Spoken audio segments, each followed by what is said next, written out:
Quan era petita tenia un secret que no podia dir a ningú i el secret era que jo m'havia enamorat d'una nena de la meva escola.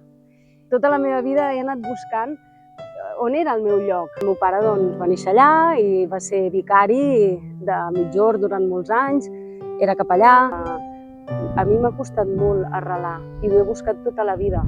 Arrelar en tots els sentits, arrelar en els vincles, arrelar en els llocs. A mi em van ajudar moltíssim tant a recuperar-me de l'anorèxia com aquesta desubicació es va materialitzar d'una manera molt salvatge, per a mi, molt bèstia, amb la malaltia neurodegenerativa de la meva mare, que va patir un Alzheimer durant anys.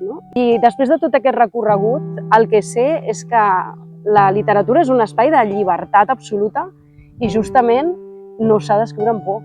I ja està, això va així.